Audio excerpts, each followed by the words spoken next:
Hello scholars, today we will be reading chapter 22, Along the Corridor. We're reviewing lesson 5.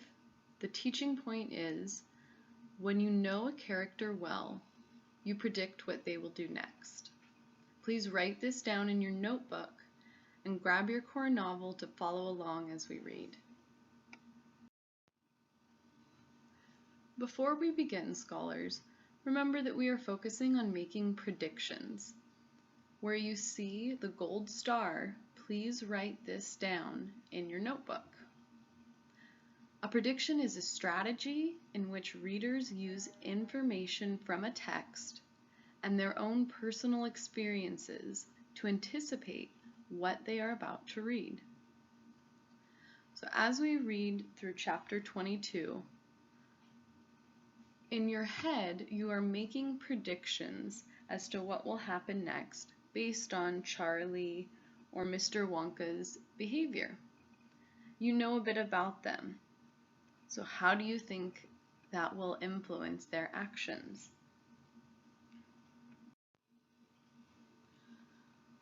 Scholars, we are going to begin reading chapter 22.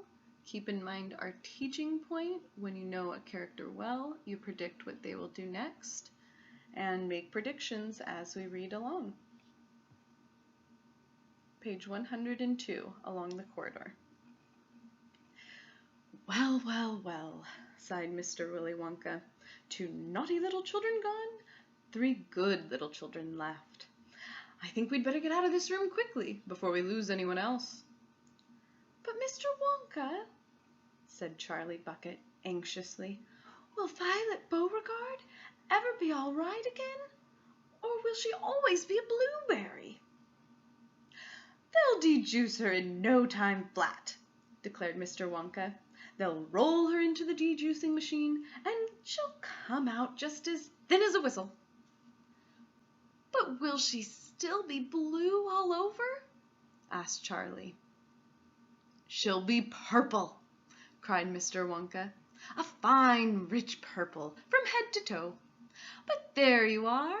That's what comes from chewing disgusting gum all day long. You think gum is so disgusting, said Mike TV. Then why do you make it in your factory? I do wish you wouldn't mumble, said Mr. Wonka. I can't hear a word you're saying.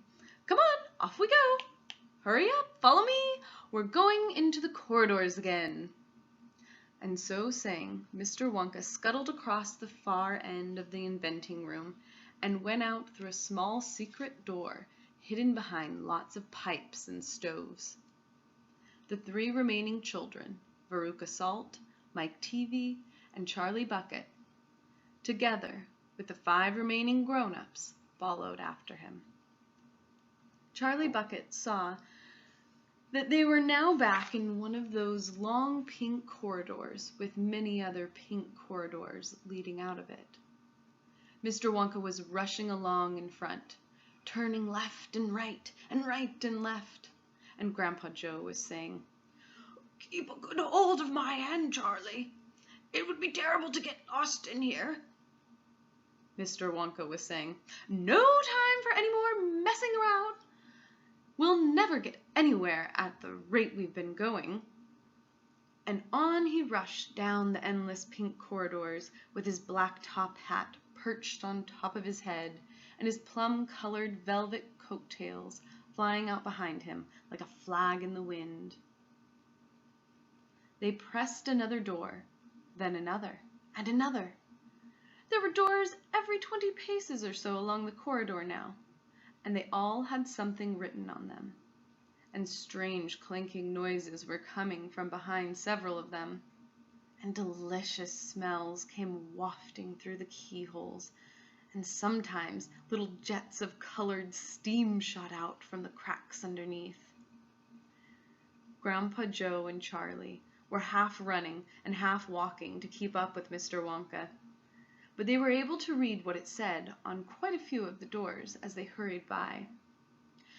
Edible marshmallow pillows, it said on one. Marshmallow pillows are terrific, shouted Mr. Wonka as he dashed by. "They'll be all the rage when I get them into the shops. No time to go in, though. No time to go in." "Lickable wallpaper for nurseries," it said on another door. "Lovely stuff. Lickable wallpaper," cried Mr. Wonka, rushing past. "It has pictures of fruits on it. Bananas, apples, oranges, grapes, pineapples, strawberries, and snozberries." "Snozberries," said Mike TV. "Don't interrupt," said Mr. Wonka. "The wallpaper has pictures of all these fruits printed on it, and when you lick the picture of a banana, it tastes of a banana. When you lick a strawberry, it tastes of strawberry. And when you lick a snozberry, it tastes just exactly like a snozberry." "But what does a snozberry taste like?" "You're mumbling again," said Mr. Wonka. "Speak louder next time. On we go! Hurry up!" "Hot ice creams for cold days," it said on the next door. "Extremely useful in the winter," said Mr. Wonka, rushing on. "Hot ice cream warms you up no end in freezing weather. I also make hot ice cubes for putting in hot drinks. Hot ice cubes make hot drinks hotter. Cows that give chocolate milk," it said on the next door. "Ah, my pretty little cows," cried Mr. Wonka. "How I love those cows." "But why can't we see them?" asked Veruca Salt. "Why do we have to go rushing on past all these lovely rooms?" "We shall stop in time," called out Mr. Wonka. "Don't be so madly impatient." "Fizzy lifting drinks," it said on another door.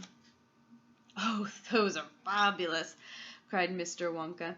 "They'll fill you with bubbles, and the bubbles are full of a special kind of gas, and this gas is so terrifically lifting that it lifts you right off the ground, just like a balloon, and you go until your head hits the ceiling, and there you stay."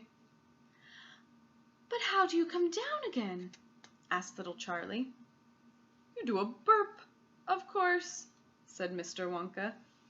"You do a great, big, long, rude burp, and up comes the gas, and down comes you. But don't drink it outdoors. There's no knowing how high up you'll be carried if you do that.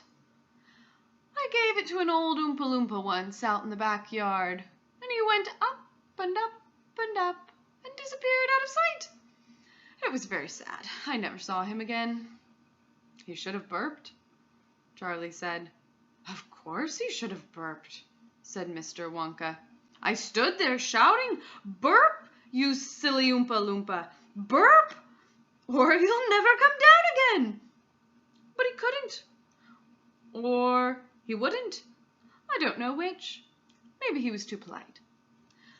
He must be on the moon by now." On the next door it said, "Square candies that look round." "Wait!" cried Mr. Wonka, skidding suddenly to a halt. "I am very proud of my square candies that look round. Let's take a peek." Ooh, scholars, what a fun chapter. I so enjoy when Mr. Wonka gets going on one of his kicks. So in the interest of making predictions, what do you think is behind that next door? What do you predict the chapter, Square Candies That Look Round, will be about? Post your ideas on Padlet, and thank you for reading.